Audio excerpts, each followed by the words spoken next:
嗱，平時中意組下飯局，請啲3、5個知己啊朋友出嚟飲酒食飯嗰啲朋友咧，注意啦！只要係同台食飯嗰圍台飲咗酒啊，第二日翻咗屋企，其中嘅某一個人出咗事咧，呢圍台嘅人一個都走唔甩嚇。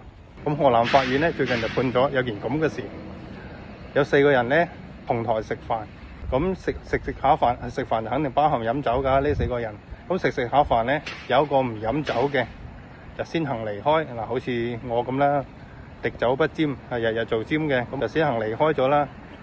仲有個好處就係唔使埋單。咁先行離開。咁第二個人咧就係都有飲酒嘅，飲咗一半，就新聞上面講係佢話身體不適先行離開。咁究竟係咪身體不適？你我都心照㗎啦，揸住個酒杯係咪啊？肯定係俾劈到咁唔飲得先話走㗎。呢啲其實就係唔飲得就早啲翻去瞓嗰種人嚟㗎嘛。係咪好似你某個朋友咧？咁剩低落嚟嘅張某同埋楊某咧，就一直繼續飲，飲到最後一滴酒冇晒，咁先正分道揚鑣嗱，各自翻屋企嘅。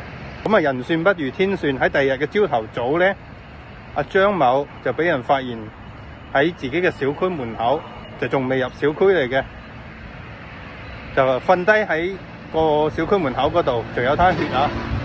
咁就嗱嗱聲叫 call 白車過嚟去搶救啦。好不幸嘅係失血過多，搶救無效嘅。咁聽到呢度，你係咪有啲慌啊？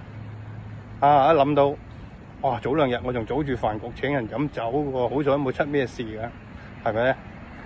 咁同台嗰3個人咧，比你仲要慌。法院係點樣判嘅呢？先行離開嗰2個人，即係包括第一個冇飲酒個，同埋飲下中途離場嗰個咧，係冇責任嘅。剩低落嚟同佢飲到篤嗰個感情最好嗰個咧，就判咗佢係要賠償死者家屬52萬嘅。嗱，所以話以後咧，你哋同台飲酒就唔好成日勸酒啦。話呢杯你要飲勝唔飲晒咧就係唔俾面我啊。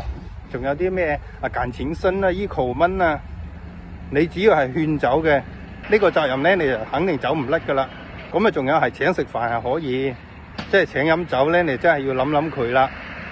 最好咧，我哋喺飲酒之前咧，叫佢攞部手機出嚟拍個小視頻，拍個免責聲明先。呢杯酒咧係我自己要飲嘅，同其他人無關，咁我先敢同你乾杯噶，真係。